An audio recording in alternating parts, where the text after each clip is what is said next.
Hello bookworms and welcome back to my channel.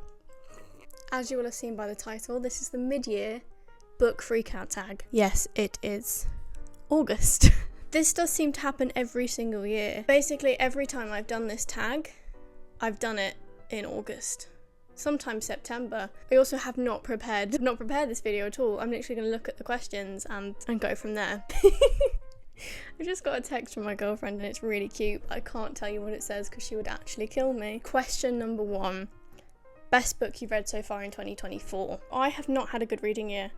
I really have not. It's been poor. But this does mean that the ones that I have enjoyed have been absolute standouts. The best book I've read so far this year is 100% Penance by Eliza Clark. I listened to this via the audiobook and, again, highly recommend this audiobook. Genuinely couldn't put it down. I could not stop listening. Penance is a true crime novel without the true bit in it. It's like based on true crime and people's perception and obsession with true crime. It's also got an unreliable narrator, which, I mean, I eat that up. It's about the murder of a teenage girl in a small northern seaside town that doesn't exist, but is basically somewhere between Scarborough and Whitby, fictionally. And it's about the aftermath of that murder, and it's just brilliant. I loved it. And I'm very excited to now read Boy Parts. Best sequel you've read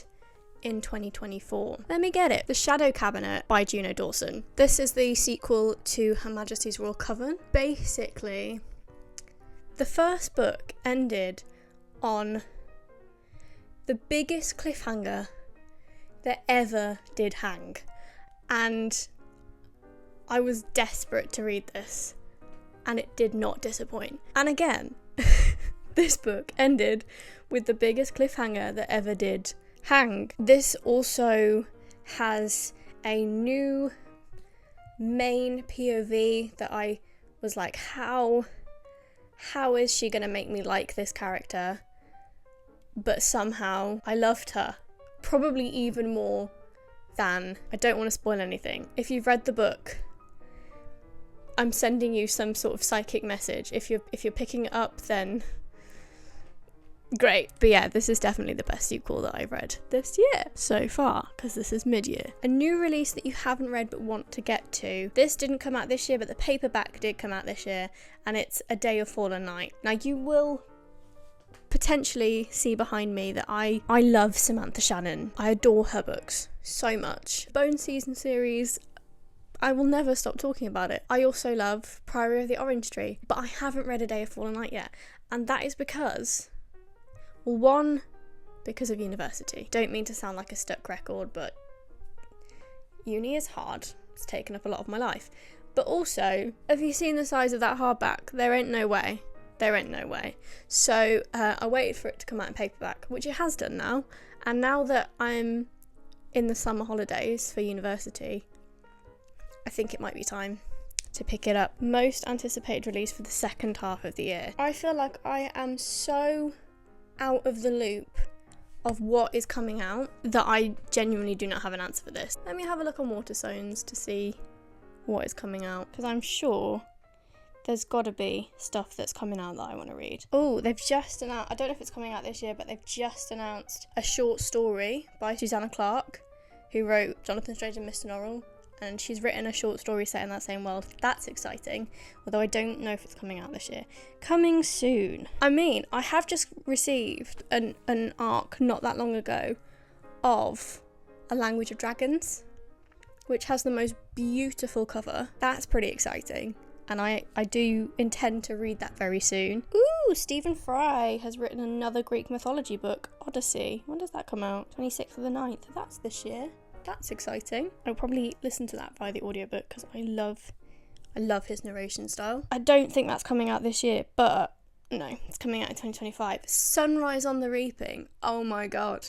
That's exciting. Very, very exciting. But like I said, not coming out this year, it's coming out next year. Biggest disappointment of 2024. I don't even have to think about the answer to this one. I know it straight away. Am I going to name and shame Hellbent by Leigh Bardugo? I have never ever been so disappointed in a sequel. I was rooting for you! We were all rooting for you! How dare you! I adored Ninth House when I read it. Was very excited for Hellbent. So excited that it was one of my most anticipated reads before it even had a title. And as you can see behind me, I have the hardback. I ordered the hardback, it's a special edition. Never felt so let down in my life, honestly. It took me 6 months to read.